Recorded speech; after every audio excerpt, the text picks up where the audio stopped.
Let's look at Chief Mate's Stability, July 2017, question number 3. It says a vessel completes underdeck loading in salt water with the following particulars: displacement 14,808 tons, kg 7.98 meters. The stability data booklet provides the necessary data for the vessel. During the passage, 185 tons of fuel oil, relative density 0.83, is consumed from number 3 DB tank center, which was full on departure. Use kg of tank for consumption purposes. Calculate the maximum weight of timber to load on deck, kg 12.91 meters, assuming 15% water absorption during the passage, in order to arrive at the destination with a minimum GM of 0.05 meters. Note, assume Km constant. We will first make the kg table. We know our initial details and we have made the kg table which have the following columns. It is description, then we have weight in tons, we have kg in meters, and we have vertical movements in tons meter. We have our initial details where the weight of the vessel, the displacement of the vessel was given as 14,808 tons, and the kg of the vessel was given as 7.98 meters. So we have obtained the vertical moments, which is by multiplying these two values. The heavy fuel oil has been consumed from number 3 DB center tank. 185 tons was consumed at a kg of 0.60 meters. Now in the question it said use kg of the tank, and this kg of this tank has been obtained from ship particulars given. So we have obtained the vertical moments as 111, so which has been obtained by multiplying these two numbers. Since this weight has been consumed and is no longer on board, so vertical moments needs to be subtracted.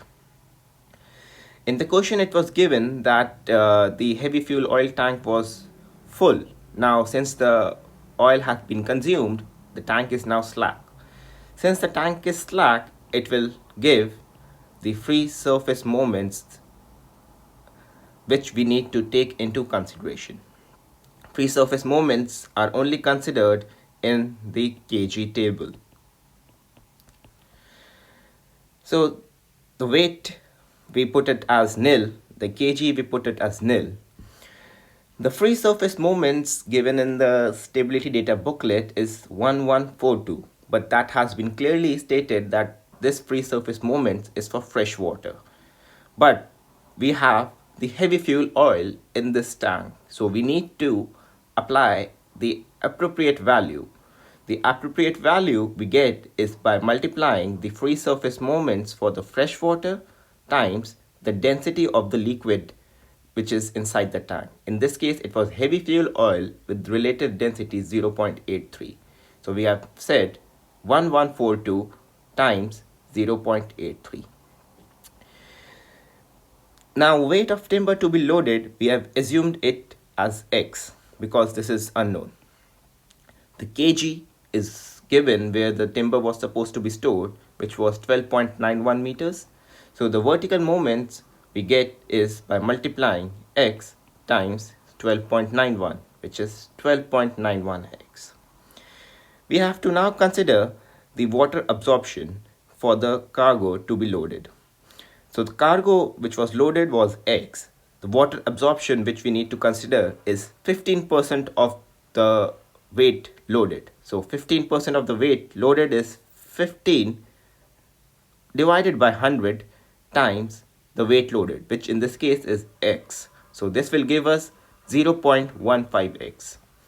The kg of the water absorption remains same as the kg of the timber cargo, which was 12.91 meters. When we multiply 0.15x, which we have got as result of this value, we will get 1.937x. Now we will sum up our table and all these values needs to be added or subtracted, whatever is required, and we will get this value. Now we can clearly say that this values contains numerical values as well as the algebraic values. So what we can do is we can take all the numerical values together and add or subtract as whatever is required and write it down separately here. And then we will take all the algebraic values and write it down separately, or we can straight away add them and give us algebraic value, the final algebraic value. The same thing is going to happen with the vertical moments table. We are going to add or subtract all the numerical values together, which we have got this, and we will write down the algebraic values as it is, which was 12.91x, which is here, and 1.937x, which is here. The final kg of the vessel can now be said as sum of all the vertical moments, which is this value, divided by the sum of weight, which is this value. When we put in this equation, we'll get 11904.7 plus 12.91x plus 1.937x. This is exactly the same values. Divided by 14623 plus x plus 0.15x. So this is exactly the same value. When we simplify this equation further, we can write it as the numerical value comes straight away like this, which is 119,004.7, and we will sum up this algebraic value together because they both contains the same algebraic value, which is x. So when we say 12.91x plus 1.937x, we can simply add their numerical values, which we will get as 14.847, and it will be x. Same thing, we'll do it with the denominator.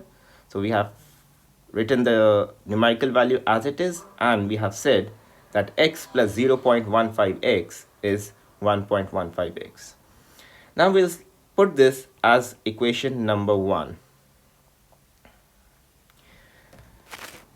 Now let's look at the km at 14,808 tons, which is 8.340 meters, which has been obtained from hydrostatic data.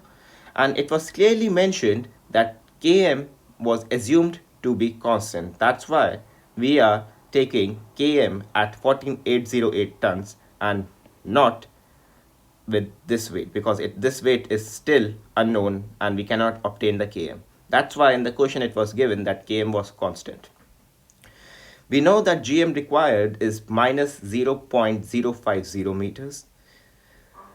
When we take off gm from the km value, what we will get is the final kg.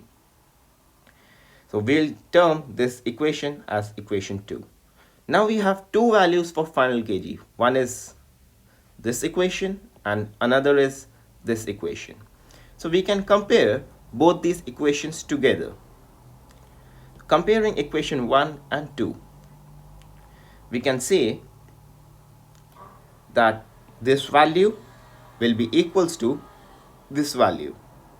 So we write down the equation, which is 119,004.7 plus 14.847x divided by 14,623 plus 1.15x, which will be equals to 8.290 meters, because this value needs to be equal to this value, as both this equation contains final kg, so they need to be equal.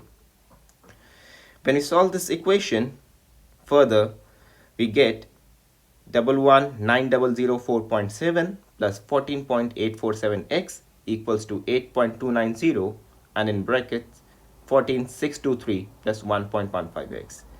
This whole value was actually taken here, so it would be in brackets. When we open up these brackets, we'll get the value 119,004.7 plus 14.847x, which will be equals to 121,224.67 plus 9.534x. And when we solve the equation further, we'll get x equals to 417.8 tons. So total timber to load is equals to 417.8 tons. When we look at the value of x, we have assumed x to be the weight of timber. So this is the weight of the timber. It doesn't include the water absorption. So total timber to load is equals to 417.8 tons. The other thing is, when we deal with any of these algebraic equations where the moments is unknown or weight is unknown, and we have to deal with the algebraic parameters either x, y or z, then the numerical values, we can round it off to 3 places of decimal for any of these things, like here, or like in this place, like in this place here, so as the final answer what we get will be more accurate, and the final answer is again supposed to be rounded off as required for the MC examination. So in this case we were dealing with weights, so final answer is supposed to be rounded off to the nearest one place of decimal. So in this case was 417.8 tons.